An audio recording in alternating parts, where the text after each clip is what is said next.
नमस्कार दोस्तों, आप सब कैसे हैं? उम्मीद करती हूँ आप सब बहुत अच्छे होंगे। कृपया इस वीडियो को ध्यानपूर्वक सुनें और समझें। आज का मेरा विषय है हिंदी। आज हम एक कविता पढ़ने जा रहे हैं जिसका शीर्षक है अच्छी सीख। So let start. सरिता से सीखो बहना, तुम अपना मार्ग बनाना, और हवा से सीखो नभ में ऊपर उठकर छा जाना। बादल से सीखो औरों की जग में प्यास बुझाना, और सूर्य से सीखो तपकर धरती रोशन कर जाना।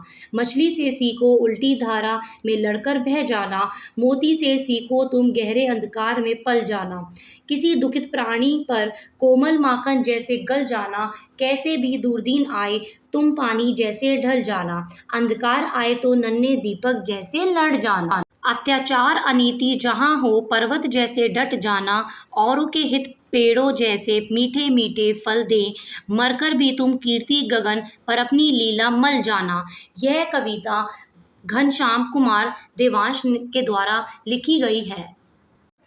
अब मैं इस कहानी का अर्थ बताने जा रही हूँ, कृपया ध्यान से सुनें। यह कविता बहुत गहरी और प्रेरणादायक है।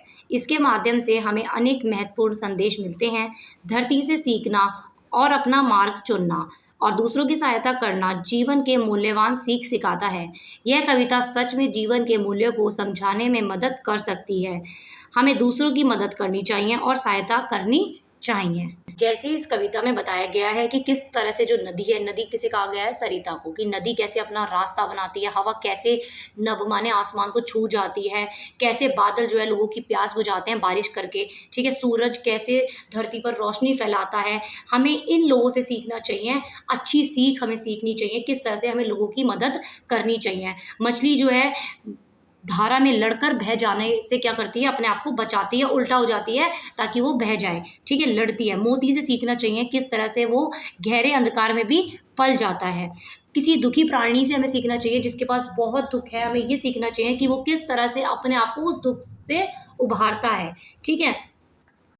कैसे भी दुर्दीन आए, मतलब किसी भी तरह के कैसे भी दुख वाले दिन क्यों ना आ जाए, हमें पानी के जैसे ही ढल जाना चाहिए। जैसी सिचुएशन होती है हमें उसी तरह से ढल जाना चाहिए। अंधकार आए तो नन्हे दीपक जैसे लड़ना जाना चाहिए, ठीक है। अत्याचार अनीति जहाँ हो पर्वत जैसे डट जाना। औरों के हित पेड़ों जैसे मीठे मीठे फल दे। मरकर भी तुम कीर्ति गगन और अपनी लाली मल जाना। इस कविता में किया गया है, बहुत सारे विचार व्यक्त किए गए हैं, बहुत ही गहरे और प्रेरणादायक हैं। इसमें विचार, यह कविता हमें यह सिखाती है कि हमें दूसरों के लिए मीठा और सहायतापूर्ण होना चाहिए। जैसे पर्वत अपनी स्थिरता से डट कर रहता है, हमें भी अपने मूल्यों में स्थिर रहकर अन्यों की सहायता करनी चाहिए।